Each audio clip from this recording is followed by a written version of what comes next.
importante. Bom, como o tema foi proposto, o profundo relacionamento espiritual entre Cristo e o seu povo, o meu objetivo nesses dias é tratar sobre, obviamente, a pessoa bendita de Cristo. E hoje eu vou falar sobre Hebreus capítulo 1, versículo 1 a 4, mostrando como Jesus, de fato, ele é incomparável. Amanhã eu vou falar como Jesus sai do próprio céu e vem para o meio da congregação, como é que Jesus está conosco no meio da congregação. E amanhã também, na escola dominical, eu vou mostrar como, do meio da congregação, nós chegamos ao céu, graças à presença de Cristo em nosso meio.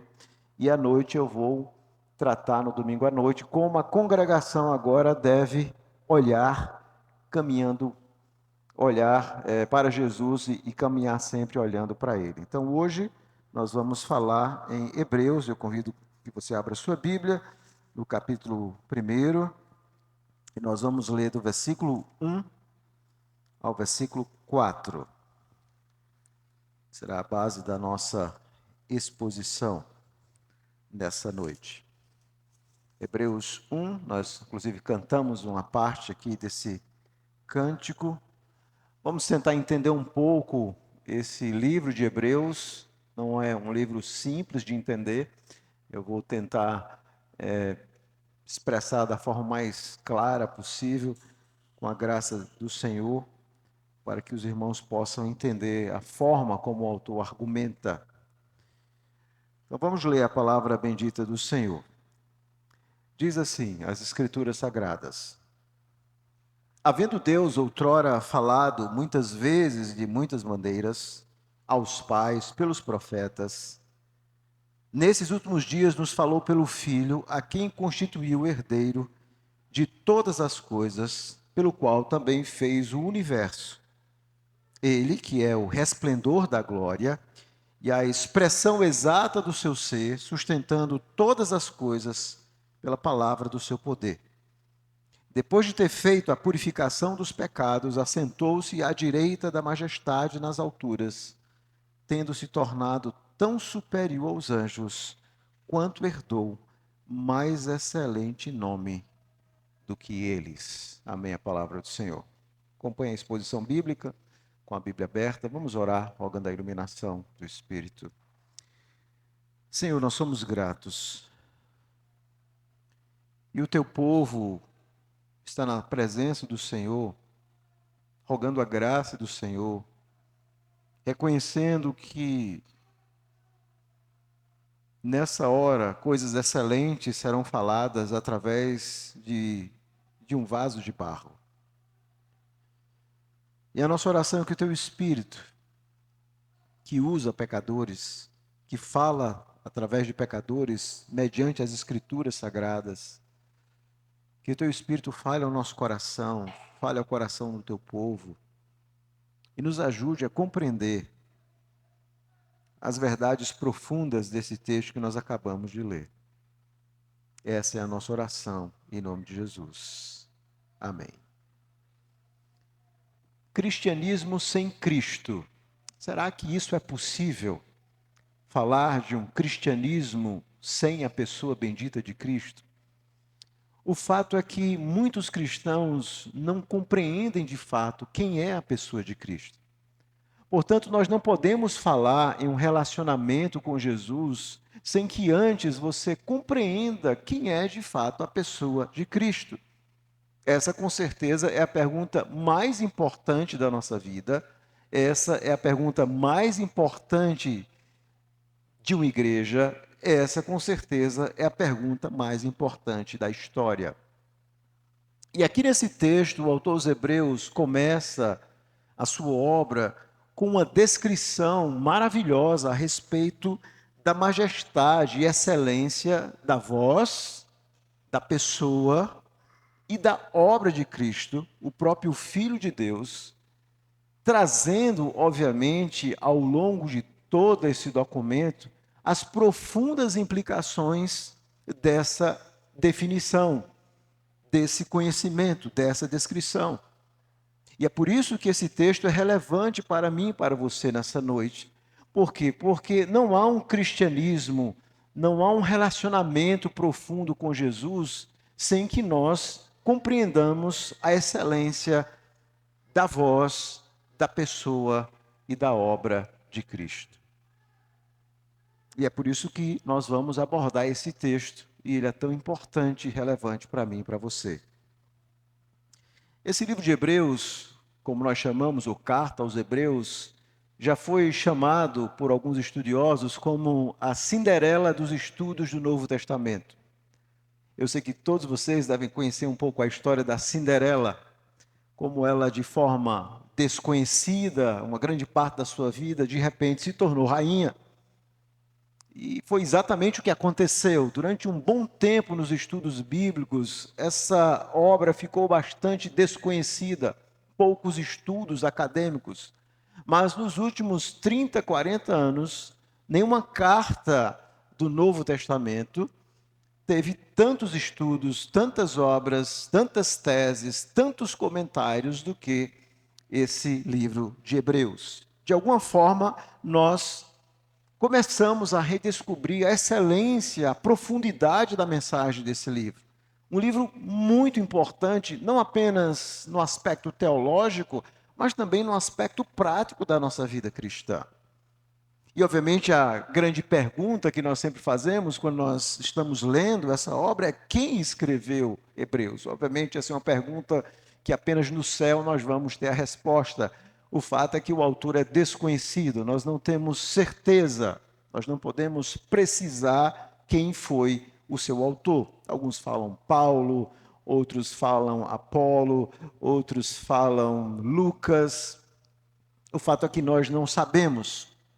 E a verdade é que o autor ele não quis identificar-se. E isso, possivelmente, não atendia ao propósito literário dele. Ele não quis identificar-se. E a grande dificuldade que muitas pessoas têm em ler essa obra tem a ver com o gênero textual. O que é um gênero? É a forma como um texto se apresenta. Por exemplo, nós aprendemos facilmente a distinguir uma carta, diferenciamos de uma história, diferenciamos, por exemplo, de uma poesia. Todo texto tem um gênero, tem uma forma textual. E essa forma tem uma função que está muito atrelada às questões sociais daquele contexto onde nós vivemos. A grande dificuldade quando nós estamos lendo esse documento é que Hebreus ele não pode ser classificado como uma carta. Primeiro, porque o autor não se identifica no início como uma carta, por exemplo, paulina. Segundo, porque todas as citações que ele faz, ele sempre vai usar os verbos na primeira pessoa, sempre mostrando Deus falando, então ele sempre coloca as escrituras ou na boca do Deus Pai, ou na boca de Deus Filho, ou na boca do Deus Espírito Santo.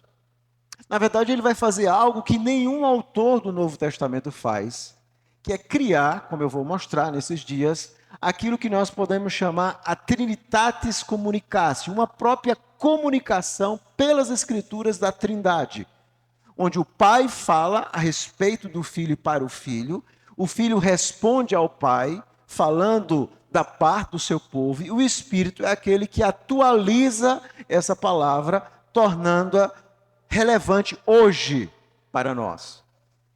Então, só isso mostra que essa obra não pode ser classificada como uma simples carta. Então, o que é, de fato, essa obra? Bom, o próprio autor, no capítulo 13, versículo 22, ele diz o seguinte, lá no finalzinho: rogo-vos ainda, irmãos, que suporteis a presente palavra de exortação, tanto mais que vos escrevi resumidamente. Então, a primeira coisa que ele define, ele diz que foi uma palavra de exortação. Esse termo palavra de exortação geralmente era usada, sobretudo naquela época, para se referir a sermões ou pregações. Então, na verdade, Hebreus trata-se de um sermão em forma de carta. é o que nós poderíamos chamar um gênero híbrido. E por que o autor faz isso? Aí vem a sua genialidade. Vamos nos lembrar como eram aquelas comunidades cristãs. Eles não tinham o Antigo Testamento, eles tinham apenas o Antigo Testamento, não tinham os livros do Novo Testamento. Imagine-se um cristão naquela época. E algumas daquelas igrejas tinham um evangelho, uma carta de Paulo. E naqueles momentos onde eles estavam reunidos, sobretudo nos cultos, era importante fazer a leitura dessas obras apostólicas. Mas o autor aos Hebreus, ele quis fazer algo diferente. Ele transformou a própria leitura da carta em um sermão. Então, na medida em que aquela carta estivesse lendo para aquelas comunidades cristãs, a forma da carta era um sermão. É por isso que nós dizemos que Hebreus, na verdade, é uma mistura daquilo que nós chamamos um sermão em forma de carta, porque há elementos de carta, como lá no final, ele fala de pessoas como Timóteo, mas também ele usa muita genialidade retórica para mostrar, obviamente, a excelência da pessoa, da voz e da obra de Cristo. Então, de alguma forma, quando você está lendo Hebreus, você está lendo um sermão que foi proposto para falar diretamente a nós. E os verbos estão sempre dizendo isso. Deus diz, Deus fala. Hoje, se vocês ouvirem as Escrituras, não endureça o coração. Então, essa é uma característica bem inusitada, não é? Ele escreve para comunidades cristãs, compostas por judeus cristãos, possivelmente helenistas. O que são helenistas? Judeus que não viviam ali naquela região de Jerusalém e que moravam naquelas outras partes ali, que obviamente no geral estavam dentro do Império Romano. Como é que nós sabemos isso? Porque todas as vezes que ele vai citar as escrituras do Antigo Testamento, ele vai usar uma versão que era uma tradução que tinha ocorrido mais ou menos 300 anos antes de Cristo, do hebraico, do Antigo Testamento, para o grego. Então ele sempre vai citar a Septuaginta, porque era a tradução disponível para aquelas comunidades.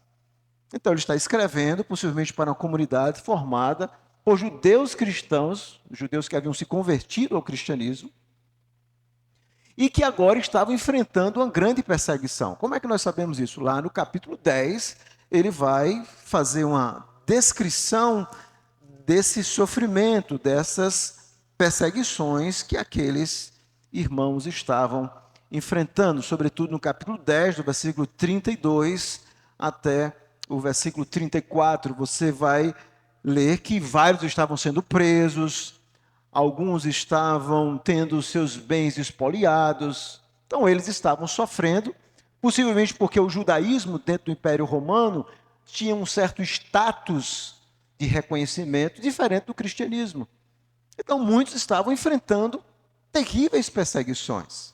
E quando você está enfrentando perseguição, a coisa mais natural na sua vida é enfrentar o desânimo.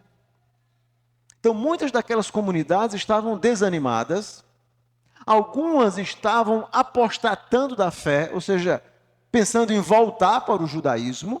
É por isso que ele vai descrever no capítulo 6, alguns que haviam caído já, abandonado a fé cristã.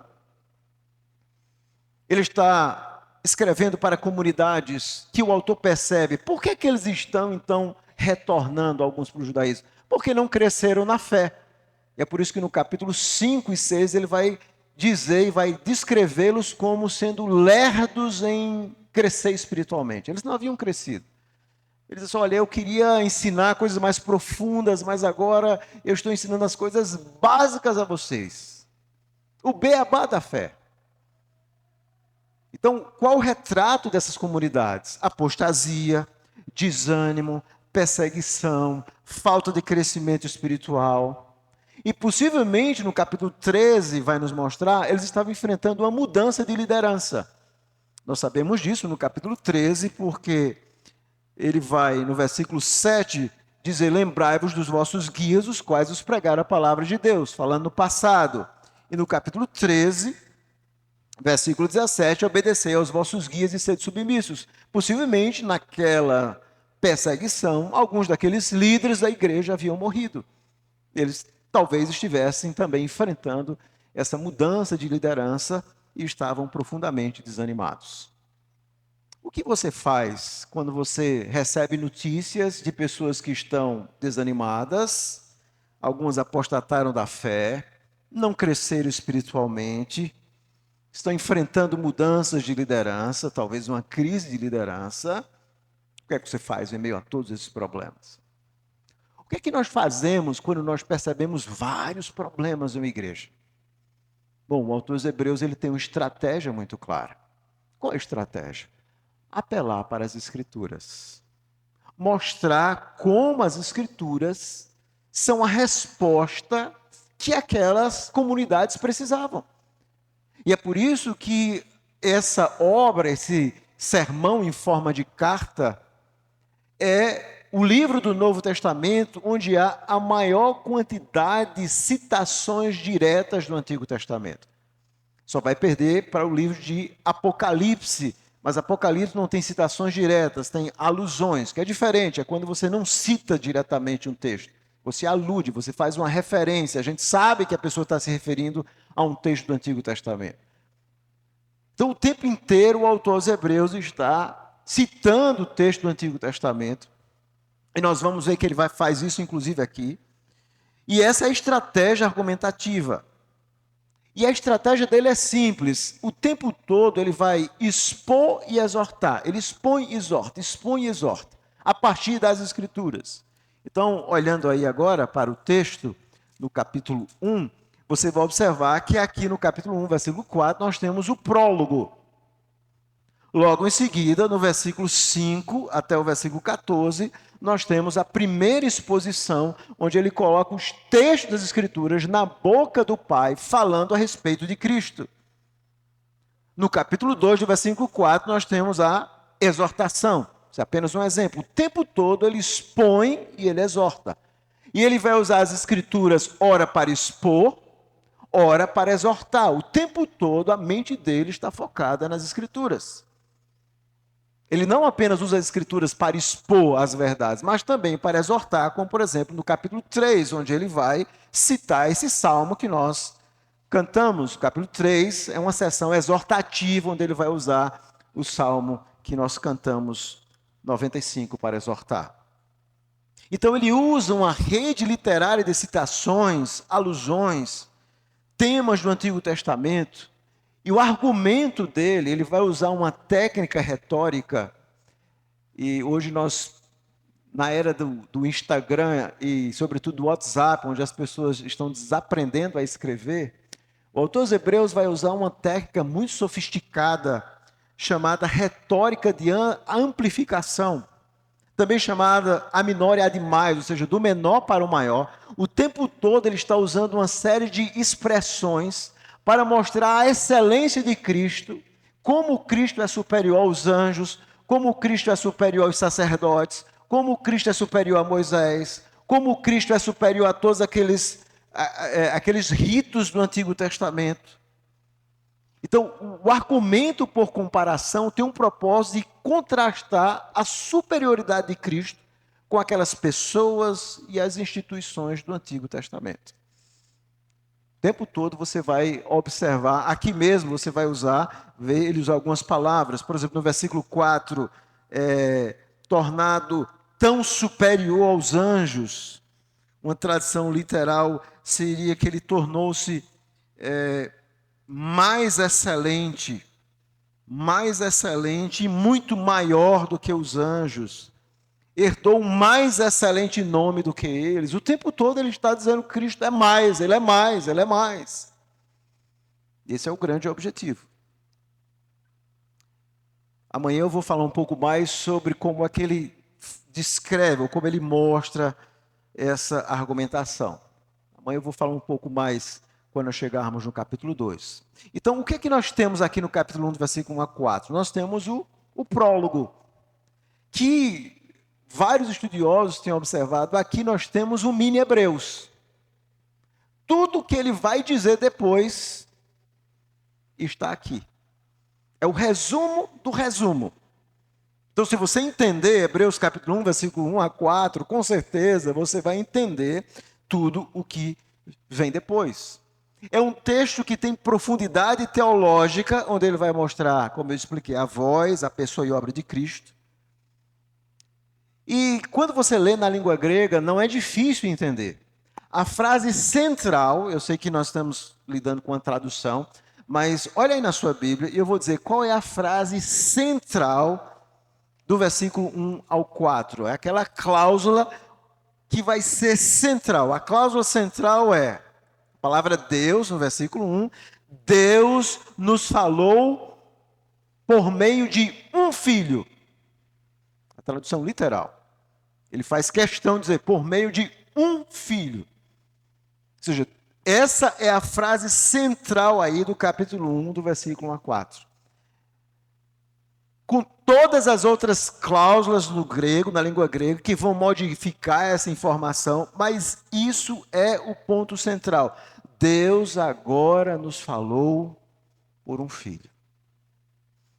Falou de várias formas, de várias maneiras, mas agora ele nos falou por um filho. A ideia central. E aí, ele então começa a explicar quem é esse filho.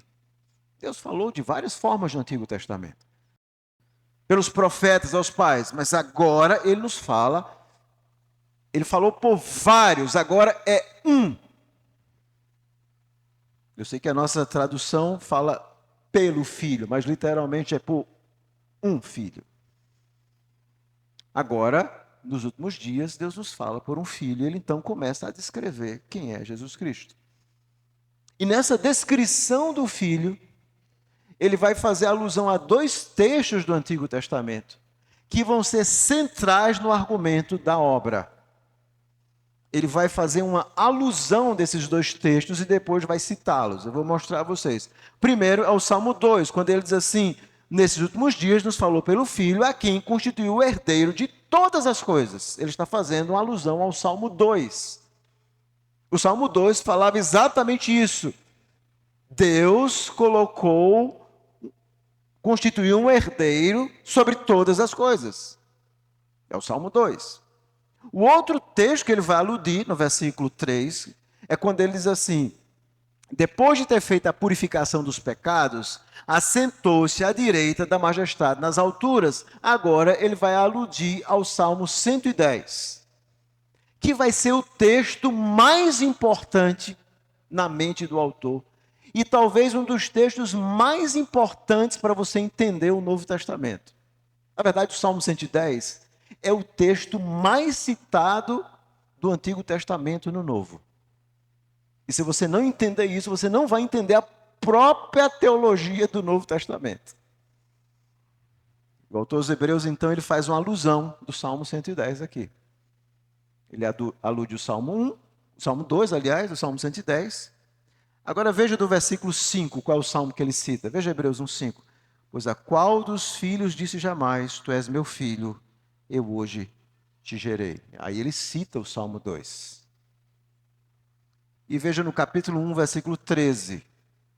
Ora, a qual dos anjos jamais disse, assenta-te à minha direita, até que eu ponha os teus inimigos por estrado dos teus pés. Isso é o Salmo 110. Perceberam a lógica? Então, nesse prólogo, ele vai citar o Salmo 2 e o Salmo 110.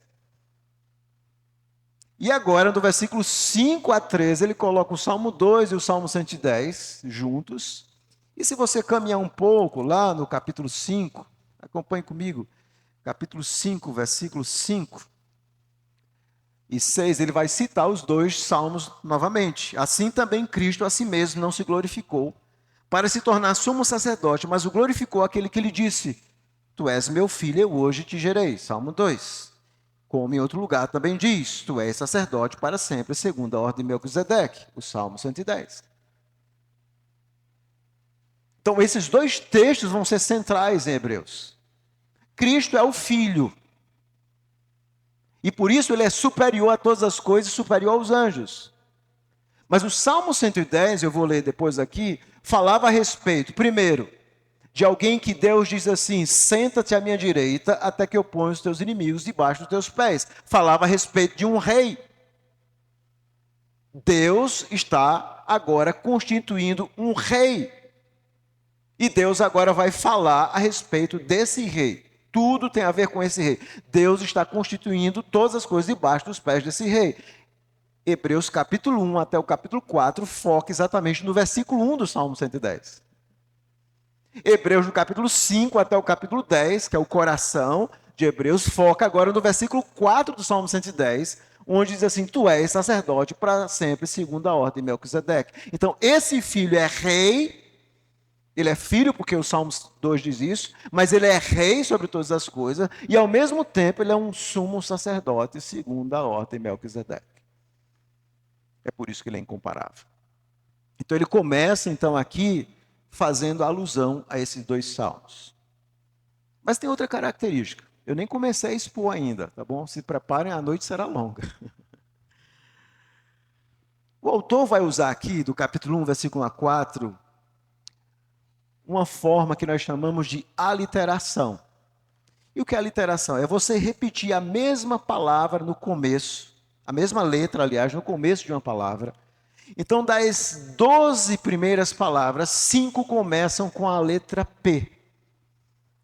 Nós conhecemos a aliteração geralmente na poesia, por exemplo, ringe e range, roquenha, rígida, moendo e rigindo e rangendo, a cana, a triturar. O R, o R, o R. O autor faz exatamente isso.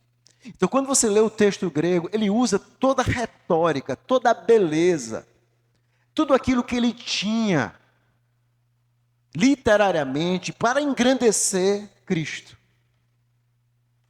É uma sessão, capítulo 1, versículo 1 a 4, não apenas de profundidade teológica, mas de beleza literária. O autor vai usar aqui também uma coisa que ele vai repetir várias vezes, que é essa retórica da amplificação. Cristo é mais excelente, mais perfeito, superior. O tempo inteiro ele está mostrando aqui aquilo que ele vai desenvolver ao longo de toda a carta.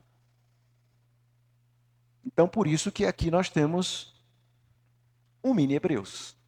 E qual era a preocupação? Primeiro, que Deus fala ao seu povo hoje pelo Filho.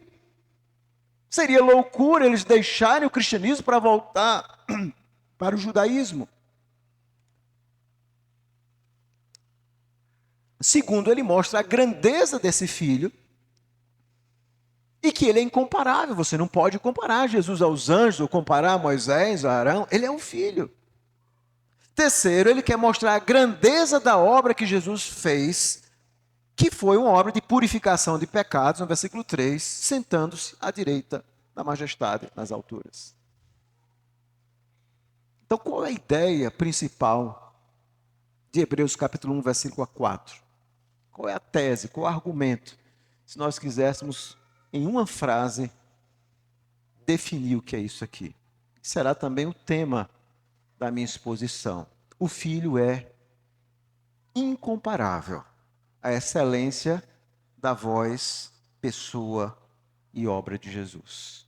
O Filho é incomparável à excelência da voz, pessoa e obra de Jesus. E há 3 ideias aqui no texto.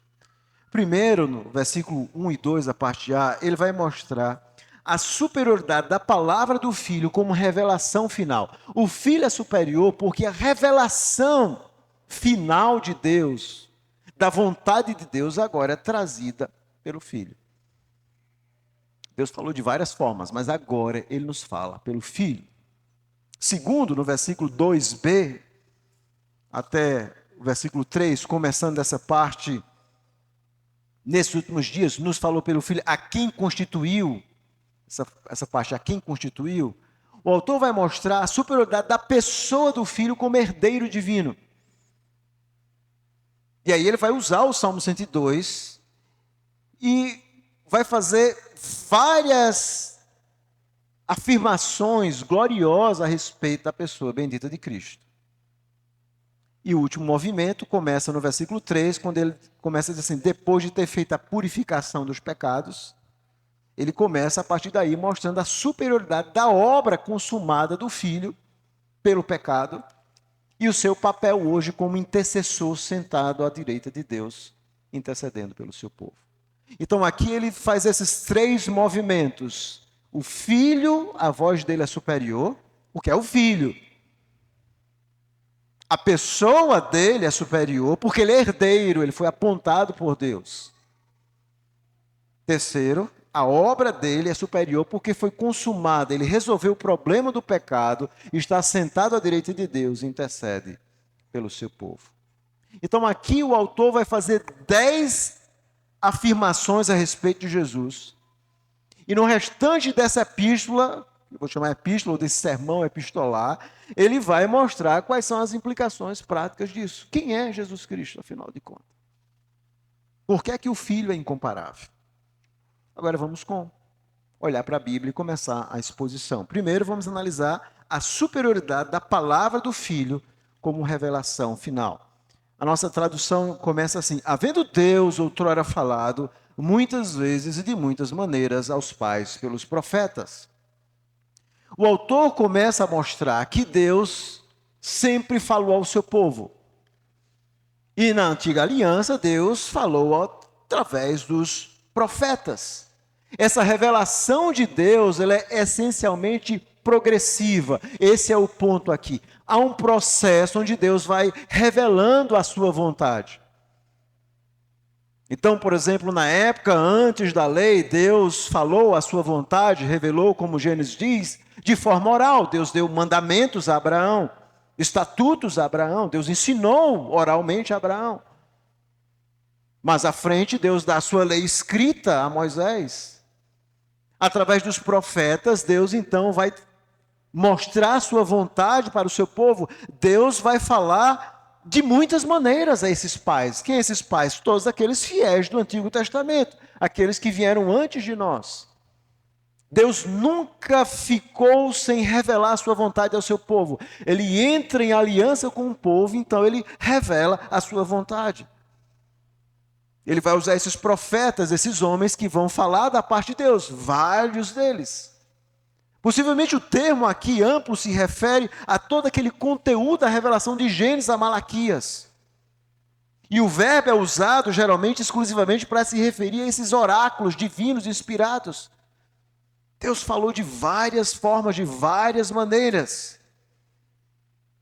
Deus falava muitas vezes através de sonhos, as escrituras registram sonhos, registram Urim Tumim, registram revelações angelicais. Deus falou de várias formas. Mas agora, no versículo 2, nesses últimos dias, o que é os últimos dias? Os últimos dias têm a ver com a vinda de Cristo, esse novo momento escatológico, onde Deus agora nos fala por um Filho. E aqui tem esse contraste entre vários e de várias maneiras, e agora um. Deus agora vai falar por um Filho. Cristo inaugura os últimos dias. E nós estamos vivendo nesses últimos dias até a sua segunda vinda. Então o que o autor aos Hebreus está dizendo? Que Jesus é a voz profética final de Deus. E agora, essa voz que os profetas falaram pelas Escrituras, quando você olha e entende o evento de Cristo, e você lê as Escrituras, você vai descobrir que essas próprias Escrituras falavam de Cristo. E é por isso que o tempo todo ele vai estar usando o Antigo Testamento para mostrar como as Escrituras falavam a respeito desses últimos dias, falavam da pessoa de Cristo. Mas as Escrituras não apenas falavam de Cristo. O Pai não apenas falava usando as Escrituras a respeito do Messias. O Pai fala diretamente ao Filho pelas Escrituras. Então o autor, por exemplo, no capítulo 1, no versículo 5, ele vai colocar 7 textos do Antigo Testamento, como o Salmo 2, o Salmo 110, e vai dizer, ali era o próprio Pai falando ao Filho. Tu és meu filho, eu hoje te gerei. Aquilo não poderia ser para Davi? Ou o Salmo 110, que o próprio Jesus diz lá em Marcos 10, que não poderia estar se referindo a Davi, mas ao Messias. Senta-te à minha direita até que eu coloque os teus inimigos debaixo dos teus pés. Aquilo era Cristo.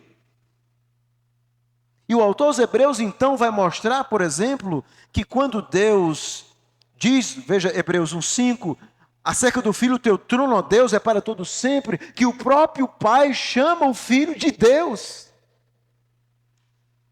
mostrando a divindade do Filho. Ou o outro salmo, por exemplo, o salmo no versículo 10, que ele vai citar aí, no versículo 10, o salmo 102. Se você ler no Antigo Testamento, o salmo 102 era um salmo que o judeu usava para se referir ao Deus Yahvé, que era estável, que nunca mudava, que era imutável. E agora o Pai está dizendo que essas características se aplicam ao Filho. Ele é Deus. As próprias Escrituras são colocadas na boca do Pai para falar a respeito do Filho. É por isso que agora ele é a voz final, porque agora nós compreendemos em profundidade as Escrituras. Mas não apenas o Pai fala para o Filho. Veja no capítulo 2, no versículo 12. O Filho também responde ao Pai. Capítulo 2, aliás, versículo 12.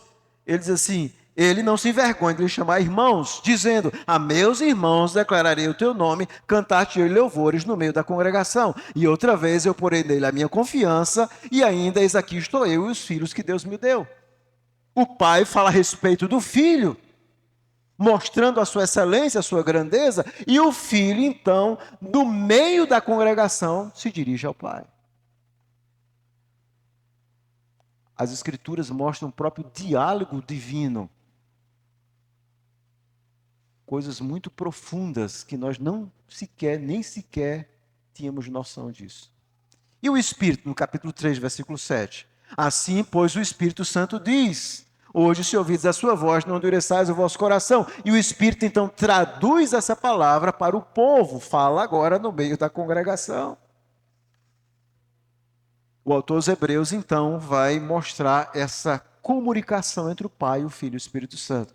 Agora, na voz final de Cristo, nós começamos a entender as Escrituras. E é por isso que ele vai criar esse primeiro diálogo aqui. O Pai fala, usando vários salmos.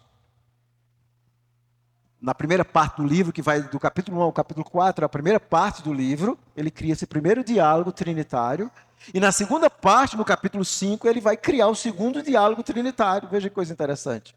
No capítulo 5, no versículo 5 que nós lemos, o Pai vai falar para o Filho: tu és meu filho, eu te gerei, tu és sacerdote para sempre, segundo a ordem de Melquisedeque. E o Filho vai responder no capítulo 10. Veja se não é isso. Capítulo 10, versículo 5. O Filho agora, Jesus, pelas Escrituras, usando o Salmo agora, vai responder ao Pai: por isso, ao entrar no mundo, diz: sacrifício e oferta não quiseste, antes um corpo me formaste. Não te deleitaste com holocaustos e ofertas pelo pecado. Então eu disse: eis aqui estou eu. No livro está escrito a meu respeito, para fazer, ó Deus, a tua vontade. O Filho agora então responde ao Pai. O Pai diz assim: você é o meu filho, você vai ser o sacerdote que vai morrer. E o Filho diz assim: eu vim, aqui estou eu, no meio do teu povo. Eu vim morrer por eles. E mais uma vez o Espírito entra em ação no capítulo 10, no versículo 15, é interessante isso. E diz-nos dá testemunho também o Espírito Santo: esta é a aliança que farei com eles naqueles dias, porei no coração as minhas leis. E o Espírito diz assim: mas eu agora vou colocar no coração deles a minha palavra. É por isso que, voltando para Hebreus capítulo 1, quando ele diz assim, que nesses últimos dias nos falou pelo Filho, é que agora, em Cristo, nós compreendemos a profundidade das Escrituras que aqueles irmãos do Antigo Testamento jamais sonharam em compreender. Jesus agora é essa revelação final. Mas mais do que isso, ele é o Filho. Ele é o próprio Filho. Voltando para Hebreus capítulo 1, acompanhe comigo. Ele diz então, Jesus falou de várias formas, mas agora ele nos fala pelo Filho. E ele continua: a quem constituiu herdeiro de todas as coisas. A quem constituiu, a palavra constituir na língua grega, literalmente é a ideia de você colocar alguma coisa, apontar, indicar. alguém que é herdeiro sobre todas as coisas. E aqui ele está fazendo, obviamente, uma citação do Salmo 2, que seria interessante nós lermos, não é? Para entendermos. Abra sua Bíblia rapidamente no Salmo 2, para que você entenda o que é que o autor está fazendo aqui. Vamos lá, Salmo 2. Então, aqui no Salmo 2, e para que você entenda o Salmo 2, você tem que entender o Salmo 1. Esses dois salmos estão profundamente conectados. Acompanhe comigo. O Salmo 1 começa com a palavra bem-aventurado. É o homem que não anda no caminho, que não anda no conselho dos ímpios, não se detém no caminho dos pecadores e nem se assenta na roda dos escarnecedores. Antes o seu prazer está na lei do Senhor e na sua lei medita de dia e de noite. E o Salmo 2 vai terminar com a palavra bem-aventurado. Isso é uma técnica que nós chamamos de inclúcio. O Salmo 1 começa com a palavra bem-aventurado e o Salmo 2 termina com a palavra bem-aventurado. O Salmo 1 diz que aquele que medita na lei do Senhor, ele é bendito. Agora veja o Salmo 2. O Salmo 2 diz assim: por que se enfurece os gentios e os povos, a palavra hebraica literalmente é, meditam em coisas vãs. Veja o contraste. Por um lado, o justo é aquele que medita na palavra de Deus, e os ímpios vão meditar em coisas vãs. E o Salmo 2 então começa a mostrar, o Salmo 1 mostra a diferença do justo e do ímpio, e o Salmo 2 vai mostrar a atitude do ímpio de rebeldia para com Deus. Então aqui no Salmo 2, se você observar, há uma figura de linguagem, que é o que nós chamamos de eroteses, de várias perguntas. Há vários porquês, aqui é uma elipse, ou seja, por que se enfurecem os gentios? Por que imaginam coisas vãs? Por que os reis da terra se levantam? Por que os príncipes conspiram contra o Senhor e contra o seu ungido, dizendo, rompamos os seus laços, sacudamos de nós as suas algemas? Isso é o coração de todo pecador, irmão. Aqui é um crescendo. O homem, ele quer meditar em coisas vãs e ele quer romper seus laços com Deus. Ele diz, eu quero ser livre de Deus. Vamos romper os laços. Parece que a gente está vendo um humanista falando hoje na universidade, né? A mesma coisa, é isso aqui. Aquele professor universitário, descrente, é isso aqui. Rompamos os laços. É o Salmo 2. Vamos ser livres. Aí Deus vai responder. E é interessante, para cada afirmação do Salmo há uma resposta de Deus. Por que se enfurece os gentios? Aí Deus ri-se aquele que habita nos céus. Porque eles meditam em coisas vãs, o Senhor zomba deles. Os reis se levantam, Deus na sua ira lhe há de falar. Então, para cada ação do homem é uma contração divina, que começa do riso, no versículo 4, até o furor, no versículo 5. Deus zomba do homem, Deus até que ele vai apresentar o furor. E qual é a resposta de Deus para o homem que diz assim, eu quero ser livre, eu quero sacudir as minhas algemas de Deus. Aí Deus diz assim, versículo 7, proclamarei o decreto do Senhor, ele me disse, tu és meu filho, eu hoje te gerei, pede-me, eu te darei as nações por herança. E as extremidades da terra por tua possessão. Deus diz assim, nada feito. Meu filho será rei sobre todos. Ele é meu filho. Eu constituí rei sobre todas as coisas. Então a sua esperança está no versículo 12. Beije o filho para que ele não se irrite. Porque o filho é aquele que é herdeiro sobre todas as coisas. E obviamente isso não podia se aplicar a Davi. Por isso que esse é um salmo messiânico. Em nenhum momento havia essa promessa de um reino sobre todas as extremidades da terra. Esse é o mesmo salmo que vai ser aludido lá em Apocalipse 19, quando tem aquela figura de Jesus como um cavaleiro. É aqui exatamente que esses versículos nós vamos encontrar, que ele vai reger tudo com varas de ferro. É uma promessa do Salmo 2. Então o autor aos Hebreus está dizendo, vocês não podem comparar o filho com anjos, porque o filho é aquele que é herdeiro de todas as coisas, de todo o universo. É o filho.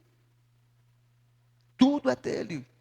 O Pai deu tudo a ele, é um decreto, é uma proclamação. Deus já disse isso, não importa o que você pense. O Filho é rei sobre tudo. Ponto final. E aí volta para Hebreus, o autor diz assim, ele constituiu herdeiro, ele está lembrando do Salmo 2, sobre todas as coisas. Jesus é o herdeiro nomeado por Deus. E Deus diz assim, pede-me, eu te darei as nações por herança. Como herdeiro, tudo pertence a ele. Todas as coisas pertencem a Cristo. Tudo foi colocado debaixo dos seus pés. É o próprio Filho. Então Deus agora nos fala na nova aliança, não por alguém, mas Ele fala pelo herdeiro. Aquele que Ele constitui o herdeiro sobre tudo. Mas mais do que herdeiro, por que ele é herdeiro? Vamos voltar para Hebreus. Por que é que Jesus é herdeiro? Aí veja a frase seguinte que ele diz, pelo qual também fez o universo.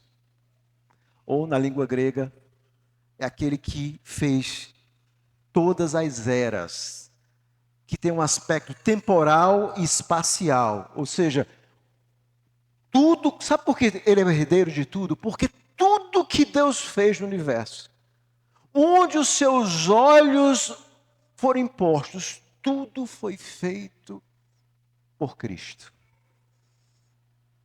Ele não é um herdeiro porque simplesmente Deus, o Pai, fez como herdeiro humano e ele então herda aquilo que é do Pai. Não, todo o universo foi feito através dele. Jesus é a criação agente de Deus. Os 7 trilhões de estrelas, tudo foi criado por ele. Ele não é apenas essa voz excelente, ele não é apenas esse filho glorioso, mas ele é o criador de todas as coisas. Ele criou tudo. Ele continua. Ele diz mais. Veja o que ele começa a dizer. Observe que o foco dele é agora mostrar a superioridade do Filho como herdeiro divino. Ele continua, acompanhe comigo. Ele diz, ele que é o resplendor da glória. Esse ele, não tem na língua grega, o tradutor coloca para reafirmar, que, literalmente a ideia de que ele é o resplendor da glória de Deus. A palavra grega que ele usa é radiância. Jesus é aquele que irradia a glória de Deus.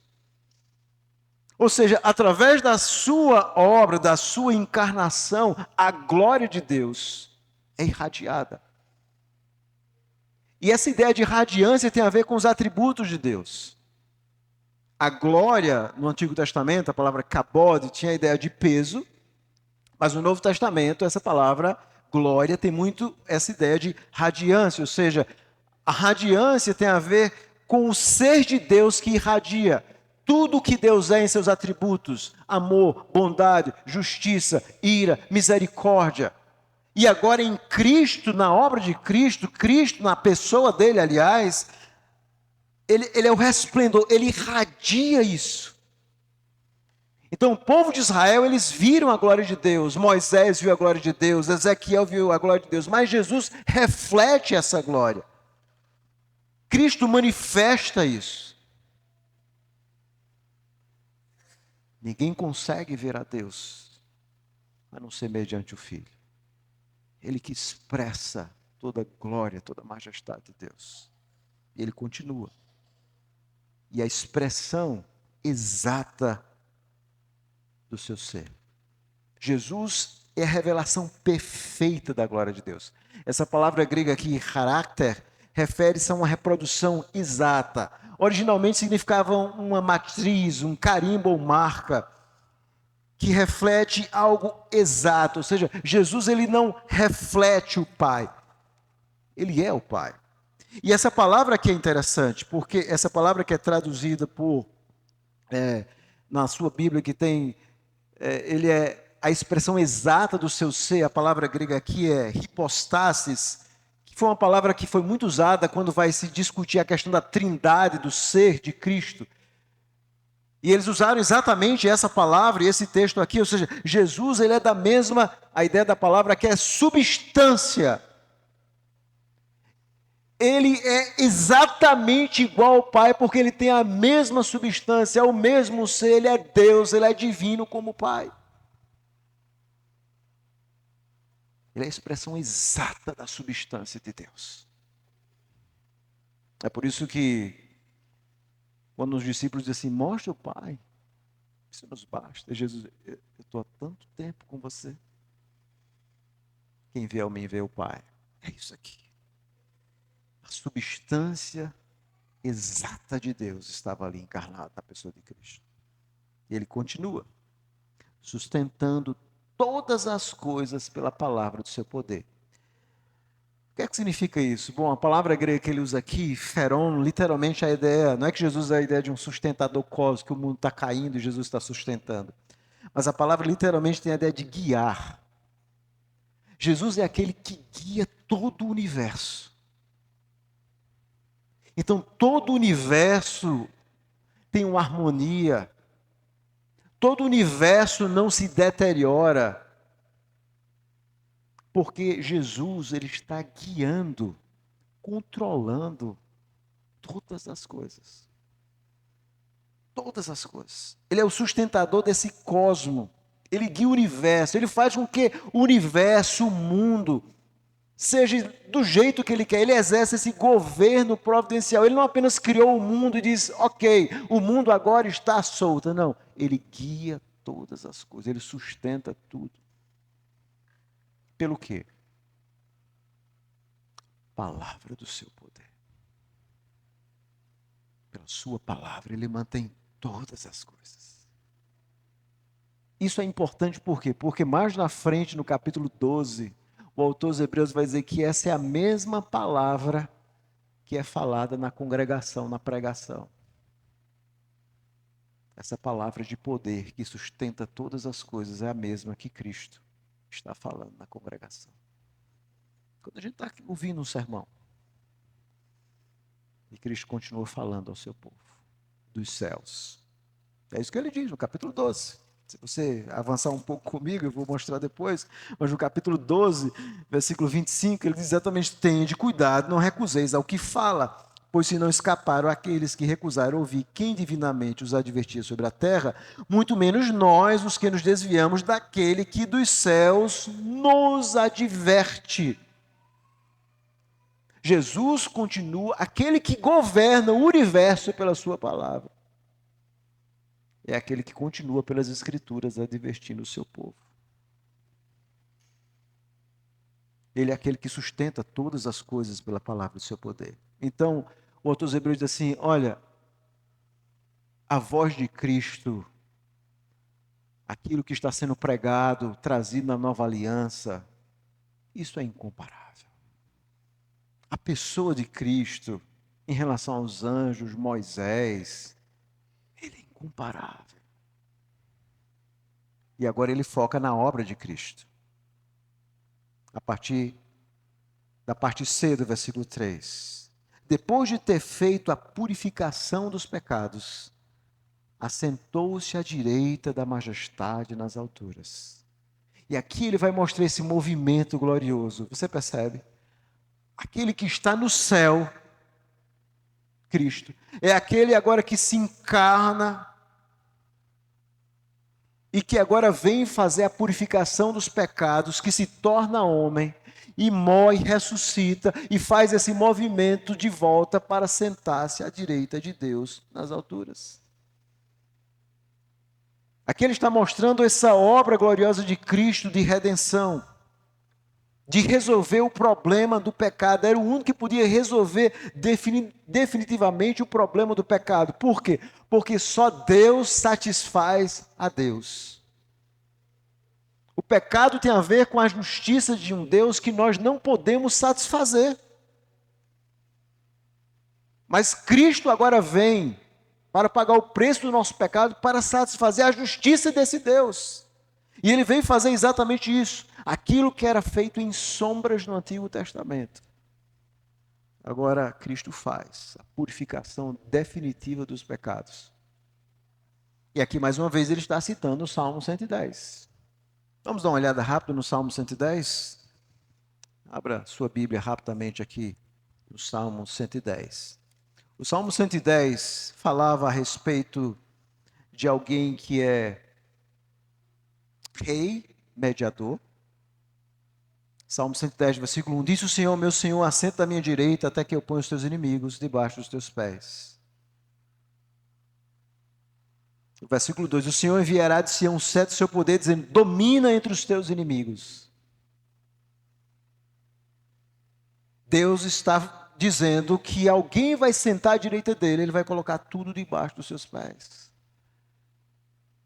É esse texto que o autor dos Hebreus está dizendo. Mas veja o versículo 4. O Senhor jurou e não se arrependerá, tu és sacerdote para sempre, segundo a ordem de Melquisedeque.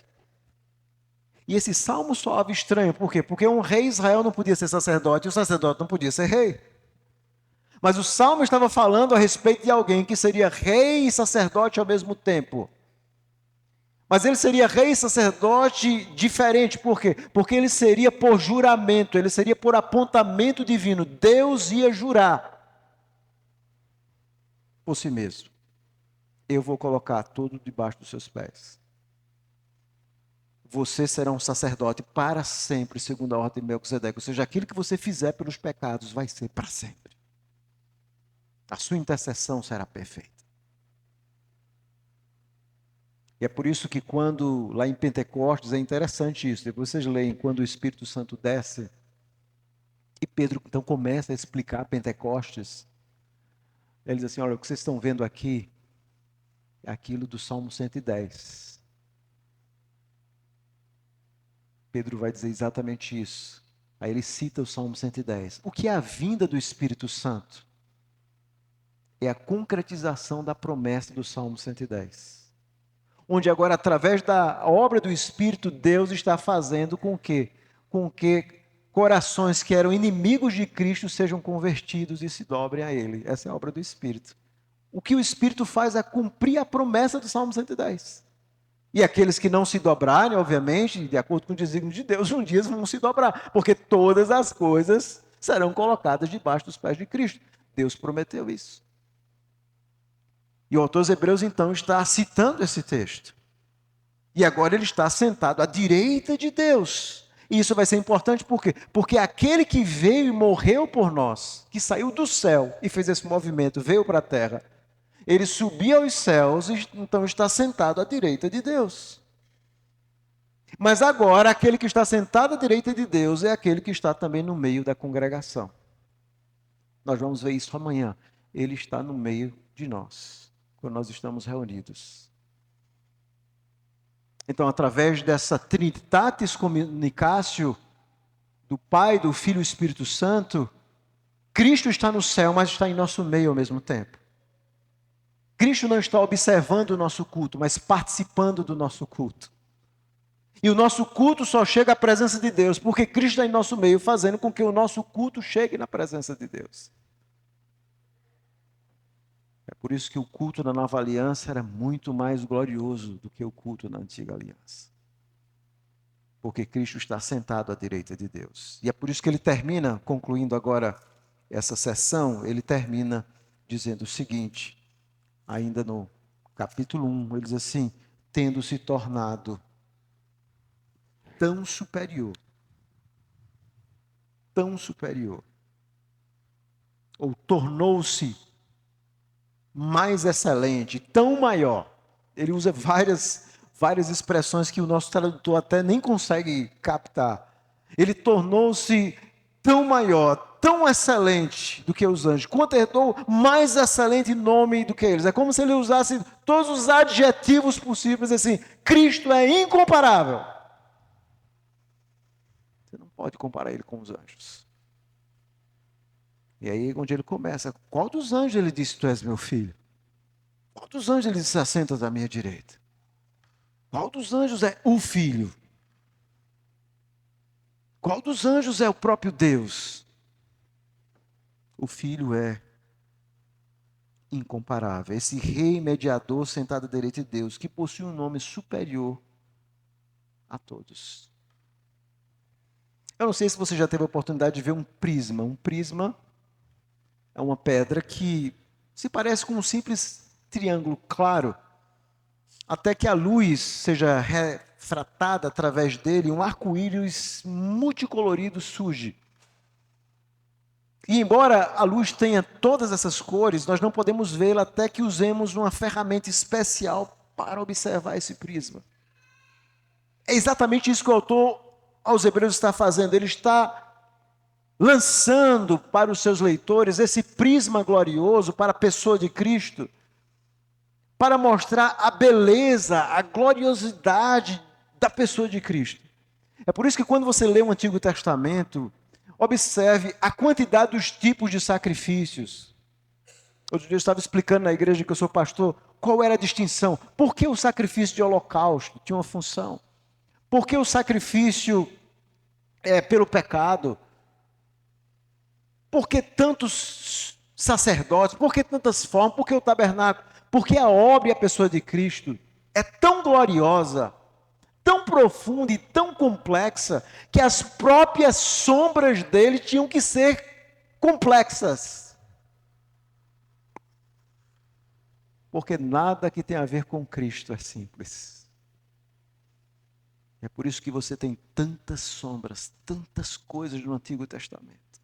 Que o autor dos Hebreus no capítulo 10 diz assim, isso eram sombras de coisas gloriosas até chegar a Cristo. Cristo é incomparável. Então, quem é Jesus? O autor dos Hebreus diz, Jesus é a voz profética final de Deus. Jesus é o Filho de Deus. Ele é o herdeiro nomeado por Deus. Ele é a criação agente de Deus. É a glória personificada de Deus Pai. É a revelação perfeita da glória de Deus. É aquele que guia o universo. É o sacrifício vivo e único de Deus pelos pecados. É o mediador sentado à direita de Deus. É aquele que possui um nome superior a qualquer nome. Então a grande questão é quem é Jesus de fato. E é por isso que no capítulo 2, observe, ele vai fazer logo após essa introdução e essa exposição baseada em vários textos do Antigo Testamento, que nós chamamos de catena, citar vários textos apontando para Cristo. No capítulo 2, é a primeira exortação que ele faz no livro assim: por esta razão, importa que nos apeguemos com mais firmeza às verdades ouvidas, para que delas jamais nos desviemos. Pois se tornou firme a palavra falada por meio de anjos, no caso da lei da antiga aliança, e toda transgressão ou desobediência recebeu justo castigo, como escaparemos nós se negligenciarmos tão grande salvação, a qual, tendo sido anunciada inicialmente pelo Senhor, foi-nos depois confirmado pelos que a ouviram, os apóstolos, dando Deus testemunho juntamente por eles, por sinais, prodígios de vários milagres e por distribuições do Espírito segundo a sua vontade. O autor dos Hebreus diz assim, como é que nós vamos escapar? Se nós negligenciarmos Cristo, a palavra de Cristo, a pessoa de Cristo, a obra de Cristo. Por isso que o centro da vida cristã, meus irmãos, é Cristo. Cristo é o centro da nossa vida. A visão correta de Jesus é a única coisa que pode moldar a vida de um pecador. Você não pode ter um relacionamento profundo com alguém que você não conhece a sua dignidade. Quando você compreende a grandeza de Cristo, então você entende quem de fato você é. Quando você entende a grandiosidade de Cristo, você entende, por exemplo, a pergunta do apóstolo Paulo, que eu acho maravilhosa, em Atos, no capítulo 22, se você abrir sua Bíblia. Há 3 relatos da conversão de Paulo em Atos, mas eu gosto do relato no capítulo 22, porque apenas aqui tem uma pergunta que Paulo faz quando Jesus aparece a ele em Atos 22. Leia comigo, por favor. Versículo 7. A partir do versículo 7, diz assim: então caí por terra, ouvindo uma voz que me dizia, Saulo, Saulo, por que me persegues? Ou Saul, Saul, porque é dito que Jesus falou em hebraico com ele, Saul, Saul. Perguntei: quem és tu, Senhor? Ao que me respondeu: eu sou Jesus, o Nazareno, a quem tu persegues. Os que estavam comigo viram a luz, sem contudo perceber o sentido da voz de quem falava. Então perguntei, veja a pergunta que Paulo faz. Qual é a pergunta que ele faz? Que farei, Senhor? Que farei? E o Senhor me disse: levanta-te e entra em Damasco, pois ali te dirão acerca de tudo o que te é ordenado a fazer. Essa é a primeira pergunta de alguém que é impactado pela presença gloriosa de Cristo. Paulo, um homem culto, que lia as Escrituras, que tinha uma posição e um ranking, agora diante de Cristo faz a pergunta mais singela, fruto de salvação, fruto de conversão verdadeira. E aí é onde começa o verdadeiro relacionamento com Cristo, é quando você compreende a excelência da voz, da pessoa e da obra de Cristo. E você então é impactado por essa obra e você faz essa pergunta assim: o que é que eu faço agora? Essa pergunta é fruto de salvação, irmãos. O que é que te agrada, Senhor? Como é que eu vou viver? Como é que eu devo ser um pai? Como é que eu devo ser uma mãe? Como é que eu devo lidar com os meus negócios? O que é que eu faço, Senhor? Essa se torna a pergunta mais simples e mais profunda da existência cristã. Então a vida cristã não é complicada. O relacionamento tem a ver com esse impacto. Agostinho dizia que o grande perigo da nossa vida é buscar o menos que nada. E Agostinho, usando aquela linguagem filosófica, ele diz assim, que o ser humano tem uma tendência de buscar o menos ser. Você busca o que é nada na sua vida. Mas quando esse Salvador glorioso te encontra, você faz essa pergunta: o que é que eu faço? Você descobre que é, como Agostinho dizia, homens do nada. Tanto mais morrem quanto menos são. E aí você descobre o que é o serviço cristão. Você diz: meu Deus, um Salvador tão grandioso desse foi enviado para salvar um pecador como eu. E como nós vamos ver amanhã, ele está no meio da congregação dizendo assim: meu pai, isso aqui são meus irmãos. Eu nem me envergonho de chamar ele meus irmãos. Você diz: meu Deus, quem sou eu para Cristo, esse tão glorioso Salvador, me chamar de irmão? Essa é a vida cristã. É esse impacto, essa redescoberta, que você descobre um Salvador incomparável. E você quer servi-lo o restante da sua vida. E você descobre que por mais que você faça, tudo que você fizer é nada comparado ao que ele fez por você. Lá na Bahia, eu sei que alguns aqui talvez já tiveram a oportunidade de conhecer a Chapada Diamantina. E é muito comum as cachoeiras que são belíssimas que tem lá. E quando você vai com um guia rumo à cachoeira, você enfrenta muitos percalços, dificuldades, principalmente para aqueles como eu que não são treinados na arte de andar e de fazer trilhas. Mas quando você vai andando, você vai admirando a paisagem, tudo é belo, tudo é bonito. E durante a caminhada, você vai admirando aquelas coisas. E você fica encantado. As paisagens, as vistas, as grutas. Mas o tempo todo, aquela pessoa que está conduzindo você, o guia, ele diz assim: a parte mais bela ainda está para vir. Até que finalmente você chega, e aí você contempla aquela cachoeira maravilhosa. E os seus olhos são irradiados por aquela visão. E de alguma forma é exatamente isso com a pessoa bendita de Cristo. Esses textos mostram a grandeza, a beleza, a majestade do seu Salvador e do meu Salvador. E na nossa caminhada nós vamos servindo esse Salvador, dedicando a nossa vida, compreendendo as implicações desse relacionamento pessoais, como igreja.